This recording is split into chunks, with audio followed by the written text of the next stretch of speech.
ఎందుకు వేస్తాను? నువ్వు నాతో వర్క్ చేస్తే కదా నా గురించి డిసైడ్ అవ్వాలి.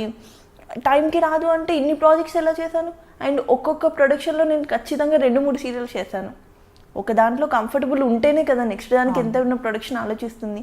ఇవి అడ్డమైన రూమర్స్ అన్ని క్రియేట్ చేసి బ్యాడ్ చేయడం తప్పితే ఇడియట్స్కి కొంతమందికి పర్టికులర్గా వేరే వర్కే ఉండదు ఇండస్ట్రీలో. అయితే దానివల్ల ఇంకా సగం తగ్గిపోతుంటాయి. గాసిప్స్ రూమర్స్ అనేవి చాలా వస్తుంటాయి. ఇంకా స్పెషల్లీ అంటే ఒక్క సీరియల్ చేసి ఏదైనా ప్రాజెక్ట్ ఒకటి చేసి కొంచెం నేమ్ వస్తుందంటే చాలు వెనకాల 100 మాట్లాడుకుంటారు.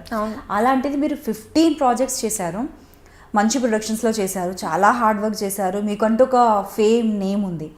మీ పైన గాసిప్స్ రావడం అనేది అది కామన్ థింగ్. చాలా. కాకపోతే దాంట్లో ఎన్ని నిజాలు ఉన్నాయంటారు?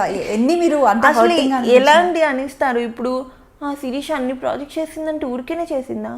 నువ్వు చూసావా? వచ్చి చూడు ఫస్ట్, నేనేంటో నన్ను చూసి నా వెనకాల ఉండి తర్వాత డిసైడ్ అవ్వు నా గురించి. 4 ఆఫర్లు రాగానే ఇంక ఖచ్చితంగా ఏదో ఒకటి నేను చేస్తే ఎఫ్ఐఆర్ అనేది మెయింటైన్ చేస్తేనే అవుతుందా? ఏమో నాకు లక్ బాగుందేమో. నేను ప్యాకప్ అయ్యేంత వరకు 3 o'clock midnight షూట్ చేయమన్నా నేను చేస్తాను. ఇంకొక అమ్మాయిలు చేయకపోవచ్చు. నేను కోఆపరేట్ చేయడం నచ్చిందేమో ప్రొడక్షన్కి, అందుకని కంటిన్యూ అయ్యానేమో. మెంటల్లీ అసలు అనవసరమైన చెత్త అంతా క్రియేట్ చేసి ట్రాప్ పెట్టడం తప్పితే ఏం లేదు దీనికి. ఇంకా లక్కీగా మా హస్బెండ్ అనేవాడు లవ్ మ్యారేజ్ కొంచెం ఎక్కువ అర్థం చేసుకుంటాడు కాబట్టి నేను బ్రతికిపోయాను. ఈ పిచ్చి రూమర్స్ వల్ల ఒకవేళ అటు ఇటు మెంటాలిటీ ఉండి కొంచెం అనుమాన పోవడం అయితే ఈ పాటికి వదిలేసేవాడు నన్ను. అలా ఉంటాయి అన్నెసరీ థింగ్స్, అసలు లేనివి. నేను టైంకి వెళ్ళి నేను పొద్దున్న 7 o'clock ఉండమంటే 9కి షార్ట్లో ఉండంటే నేను 8:45కి ఉన్న డేస్ కూడా ఉంటాయి. ఎందుకు ఉండరు షార్ట్లో? ఎవరు చూసారు, ఎవరు మాట్లాడారు చూడకుండా ఉన్నాను. వాళ్ళు అసలు ఆ ప్రొడక్షన్లో కొన్నిట్లలో నేను చేయలేదు, వాళ్ళు కూడా ముందే డిసైడ్ అయిపోతారు. అలా ఎవరికి నచ్చినట్టు వాళ్ళు రాసుకుంటూ ఉంటారు అలా. సో ఫ్రస్ట్రేషన్ మనుషుల ఫేస్ని చూసి వాళ్ళు ఎలా ఉంటున్నారో చూసి మనం డిసైడ్ చేయలేము. నేను ఆల్మోస్ట్ 2-3 times అయినా చూసి ఉండొచ్చు మీ స్టేటస్ కావచ్చు, పిక్స్ కావచ్చు.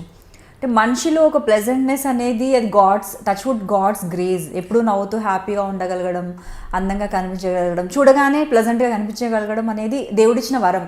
అలాంటి వాళ్ళకి ఏ కష్టాలు లేవని జనాలు అనుకుంటారు. బట్ ఎదురుగా మీరు ఖచ్చితంగా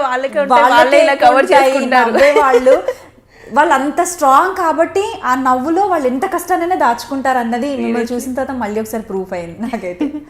సీరియస్లీ హార్ట్ మెల్టింగ్ స్టోరీ అండి. చాలా కష్టపడ్డారు. ఈవెన్ నేను అనుకున్నాను, బట్ కంప్లీట్గా మిగతా వాళ్ళు జడ్జ్ చేసినా నేను జడ్జ్ చేయలేదు. మీరు అంత కష్టపడ్డారంటే నాకు కొద్ది గొప్ప మీ గురించి తెలుసు, అంటే మీ సిస్టర్స్ గురించి. అండ్ మీరు హార్డ్ వర్క్ చేసి పైకి వచ్చారు. అంత ప్యాషన్ ఎవరికి ఉంటుంది, అంత హార్డ్ వర్క్ చేయాలని ఎవరికి ఉంటుంది చెప్పండి? ఎవరైతే అంత అవసరం, అంత కష్టం నుండి వస్తారు. ఏ సెలబ్రిటీని పెద్దవాళ్ళని తీసుకున్నా కూడా మనం చెప్పొచ్చు, టాప్ మోస్ట్ సెలబ్రిటీస్ అయినా కావచ్చు, కష్టపడి వచ్చిన వాళ్ళు చాలామంది ఉన్నారు. వాళ్ళు ఎంత ఇష్టపడి వచ్చినా కూడా కష్టాలను చూసిన వాళ్ళు ఉంటారు. అండ్ నేను ఎక్కువ ఇండస్ట్రీలో ఆఫర్స్ రావడానికి ఇప్పుడు వెయిట్ చేస్తున్నాను, కానీ ఎప్పుడు కష్టపడలేదండి. డైరెక్ట్గా వాటంతట ఎక్కువ బ్రేక్ కూడా తీసుకోలేదు.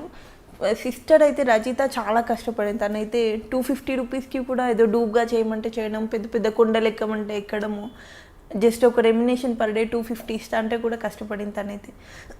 ఇప్పటికీ ఈ మధ్య మదర్ రోల్స్ చేస్తే తను కొంచెం బిజీ అయింది, కానీ మొన్నటి వరకు తనకు కూడా అసలు ఆఫర్స్ లేవు. తన పాప మొన్నటి వరకు కూడా స్ట్రగుల్ అవుతూనే ఉండేది. నాకంటే ముందంటే దగ్గర 10-15 years అయిపోయింది తను వచ్చి, ఇప్పటికీ స్ట్రగుల్ ఉంది తనది. అండ్ ఆవిడ కూడా మంచి ఆర్టిస్ట్, తనతో కూడా వర్క్ చేశాను. బట్ కాకపోతే డెఫినెట్లీ లక్ అనేది అయితే ఇక్కడ ఫేవర్గా ఉండాలి. బట్ మేము అనుకుంటున్నాం, చెప్పలేం ఫ్యూచర్లో అయినా కూడా మీకు ఇంకా ఇప్పుడు ఇన్ని రోజులు చేసిన ప్రాజెక్ట్స్ లాగే ఇంకా బెటర్ మంచి ప్రాజెక్ట్స్ రావాలనేసి అయితే మేమైతే అనుకుంటున్నాం. నేనైతే స్పెషల్లీ అనుకుంటున్నాను. సో ఇదంతా ఒక అయితే మూవీస్ వైపు ఎప్పుడు ట్రై చేయలేదా? ఇంత స్టార్డమ్ ఉన్నప్పుడు డెఫినెట్లీ మూవీస్లో ఆపర్చునిటీ వస్తుంది. కొంతమంది మీరు చూస్తే ఇప్పుడు నేమ్స్ వద్దు, కానీ కొంతమందిని గమనిస్తే మీకు తెలుస్తుంటుంది. మీ టైంలో వచ్చిన వాళ్ళే మీలాగే స్టార్టింగ్లో కొంచెం ఫటాఫట్ బిజీగా ఉండి వెంటనే మళ్ళీ మూవీస్కి వెళ్ళిపోయి అక్కడ కూడా ఇప్పుడు బిజీగా ఉన్నారు. ఐ నో, మీకు తెలిసే ఉంటుంది. సో మీరు ఎప్పుడు అలా ట్రై చేయలేదు? నేను మల్లిగాడు మ్యారేజ్ బ్యూరో అని ఒక మూవీ చేశాను, శ్రీకాంత్ గారిది, సిస్టర్ రోల్ చేశాను. అది డైరెక్ట్గా నాకు ప్రొడ్యూసర్ నుండి కాల్ రావడము, వాళ్ళ వైఫ్ నా ఫ్యాన్ అవ్వడము అలా వచ్చింది. మిగిలిన ఏమంటే ఖచ్చితంగా ఆఫీస్లలోకి వెళ్ళాలి, ఆడిషన్స్ ఇవ్వాలి. అసలు కొంచెం రెస్పెక్ట్ ఇక్కడైనా ఉంటుంది, కానీ అక్కడ నాకు రెస్పెక్ట్ కనిపించలేదు. వెళ్ళి ఆఫీస్లలో ఆడిషన్స్ ఇవ్వడము, మనం ఎవరమో తెలియదు, నా పేరు ఇది, నేను నేను చేద్దాం అనుకుంటున్నాను, ఇది అనుకుంటున్నాను అనేసి అంటే నాకు కొంచెం ఎంబారసింగ్ అనిపించింది. అందుకని నేను ఎక్కువ వెళ్ళలేదు. వాటంతట అది కాల్ వచ్చి చేయమంటే ఖచ్చితంగా చేస్తాను. చూడాలి ఇంకా. దట్టు కొంచెం స్కిన్ షో అవి వచ్చినాయి, నేనే కొంచెం స్కిప్ చేయాల్సి వచ్చింది, దాని మీద ఇంట్రెస్ట్ చూపించలేక. అండ్ ఇది కొంచెం ఫ్యామిలీ అట్మాస్ఫియర్ ఉంటుంది మూవీ, ఇంకా కొంచెం మీకు తెలిసిందే కదా, కొంచెం భయం వస్తూ ఉంటుంది దాని గురించి కూడా.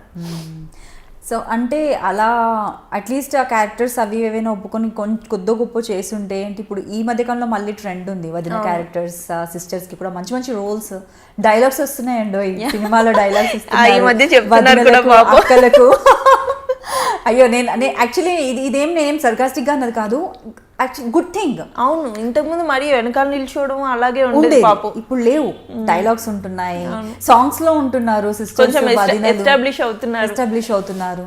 సో ఎప్పుడైనా మీకు అనిపించిందా అరే నేను కూడా ఒక 4-5 మూవీస్ చేసి ఉంటే అట్లీస్ట్ ఇప్పుడు సీరియల్స్ అనిపించిందా? చాలా సార్లు అనిపించింది. బట్ మూవీస్ ఎప్పుడైతే అక్కడ నుంచి కాల్ వస్తుందో ఆ కైండ్ ఆఫ్ రెస్పెక్ట్ వేరు. మనం ఆఫీస్లోకి వెళ్ళి మనం ఫొటోస్ ఇచ్చి మనం వెనకాల పడితే అది వస్తుందో రాదో తెలియదు.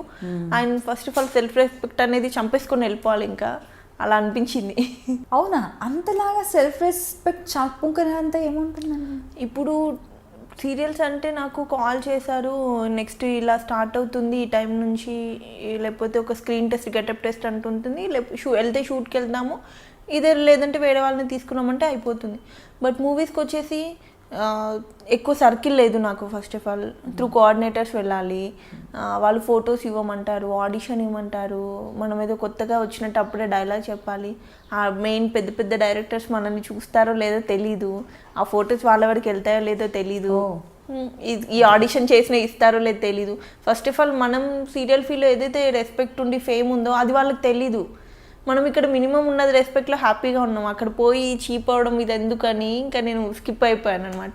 ఒకవేళ డైరెక్ట్గా అక్కడ నుంచి కాల్ వచ్చి ఈ పలానా రోల్కి అనుకుంటున్నాం చేస్తానని అడిగితే నేను ఎప్పటికైనా చేయడానికి రెడీ.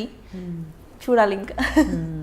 సో ఇప్పుడైతే బేబీతో మీకు సరిపోతుంది టైం, ఫ్రీ టైం అనేది చాలా తక్కువ. సో జనరల్గా ఫ్రీ టైం అంటూ ఉంటే ఎప్పుడైనా ఆలోచించారా నాకు ఫ్రీ టైం ఉంటే నేను ఇది నేర్చుకోవాలి, నాకు ఫ్రీ టైం ఉంటే ఇది చేస్తే బాగుండు అనేసి ఎప్పుడైనా అనిపించింది? కాలేజ్ డేస్ కూడా మిస్ అయ్యారు కదా మోస్ట్లీ, సో అనిపించింది ఎప్పుడు? నాకు బెల్లీ డాన్స్ అండ్ జిమ్నాస్టిక్స్ అంటే చాలా పిచ్చి, అదొకటి ఉండిపోయింది. బట్ కొంచెం బాబు పెద్దగా నేను వాడిని తీసుకొని వెళ్ళిపోతాను నేను నేర్చుకోవడానికి, ఫిక్స్ అయిపోయాను మెంటల్గా. Okay okay. సో మీరు మంచి డాన్సర్ కూడా, రంగంలో కూడా మంచి మంచి డాన్స్ పర్ఫార్మెన్సెస్, అండ్ మీ డాన్స్తో ఆపి చూసిన వాళ్ళు కూడా ఉన్నారండి.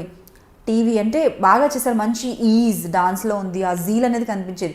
మీరు ఇప్పుడు చెప్పే వరకు కూడా నిద్రలేని రాత్రులు ఉండి ప్రాక్టీస్ చేసిన డాన్స్ అని మాకైతే ఐ డెంట్ ఎక్స్పెక్ట్. ఎవరికే తెలియదు కదా, చెప్తేనే తెలుస్తుంది. అంతా ఆఫ్ స్క్రీన్ స్ట్రగుల్స్, అది కనిపించవు వినిపించవు. సో అయినా కూడా వాటిల్లో ఆ ఎక్స్ప్రెషన్ కావచ్చు, ఆ లుక్. స్పెషల్లీ ఫర్ రంగం అయితే ఇంద్రనీల్ అనే నాకు పెయిడ్ ఉండేవాళ్ళు, ప్రాక్టీస్కి రమ్మని అంటుండేవాడు. నాకేమో 3 ప్రాజెక్ట్స్ ఉండేవి, ఆయన ప్రాక్టీస్కి రమ్మని గోలో పెట్టేవాడు, నేను వెళ్ళకపోయేదాన్ని. ఒకవేళ వెళ్ళినా కూడా డే అండ్ నైట్ ఇలా ఉండి కొంచెం టైర్డ్గా ప్రాక్టీస్ చేసేదాన్ని, తను బాగా ఇబ్బంది పడేవాడు నా వల్ల. ఫైనల్గా అవుట్పుట్ అయితే బాగానే వచ్చేది. మ్యాక్సిమం ఒక పర్ఫార్మెన్స్ ఎఫర్ట్ అంతా తనే పెట్టేవాడు, గెటప్స్ గురించి కానీ ఇది కానీ. ఇంకా బయట ఈవెంట్స్ షోస్ అంటారా, చిన్నప్పటి నుంచి ఇంకా సిస్టర్ వాళ్ళను నేను వాళ్ళను డాన్స్ చిన్నప్పటి నుంచి చేస్తూనే ఉండేదాన్ని, కాబట్టి అలా వచ్చేసింది. ఇంకా మీకు చాలా ఇష్టం కదా. సో నేను విన్నాను ఒక్కొక్కరు చెప్తుంటారు ఆ రంగంలో కూడా ఇంత మంచి డాన్స్ చేశారు, మీకు ఎందుకు రాలేదు, మీకు మిమ్మల్ని చూస్తే నాకు అది మళ్ళీ అడగాలనిపిస్తుంది. సో అంటే వీటిల్లో ఎవరైనా ఫిక్స్ అయిపోయి ఉంటారా ముందుగానే వీళ్ళే ఖచ్చితంగా విన్నర్స్ అది ఇదని? నిజంగానే ఆనెస్ట్గా ఈ షోస్లో అవార్డ్స్ రివార్డ్స్ అవి ఉంటాయా? మేబీ ఉండొచ్చు, ఉండకపోవచ్చు.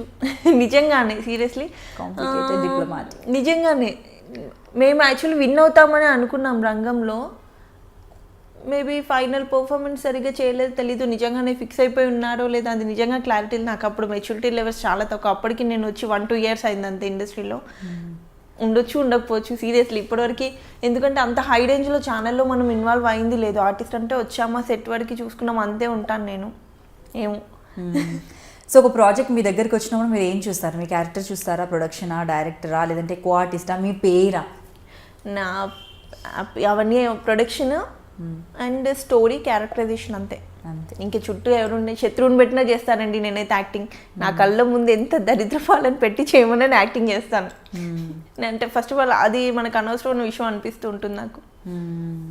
సో మీకు ఇచ్చిన పేర్స్ అందరూ కూడా మంచి హ్యాండ్సమ్ హీరోసే, అందరు బాగా మీకు తగ్గట్లు మంచి లుక్ ఉన్న వాళ్ళు. సో మీకు బాగా కంఫర్టబుల్గా అనిపించిన పేరు నాకు బాగా ఆలోచించుకొని చెప్పండి, వాళ్ళని ఇప్పుడు పిలవాలి నేను నెక్స్ట్. నాకు నిరుపమ్ గారు comfort, first of all comfort చేస్తాడు పక్కన వాళ్ళని ఎంత కంఫర్టబుల్ లేకపోయినా. రావట్లేదు నిరుపమ్ గారిని ఒకసారి అడిగాను. నందకిషోర్ Actually గారు నేనా అండి ఆనందకిషోర్ గారు అండ్ అయిపోయారు. వీరెన్ ఓకే సిద్ధు,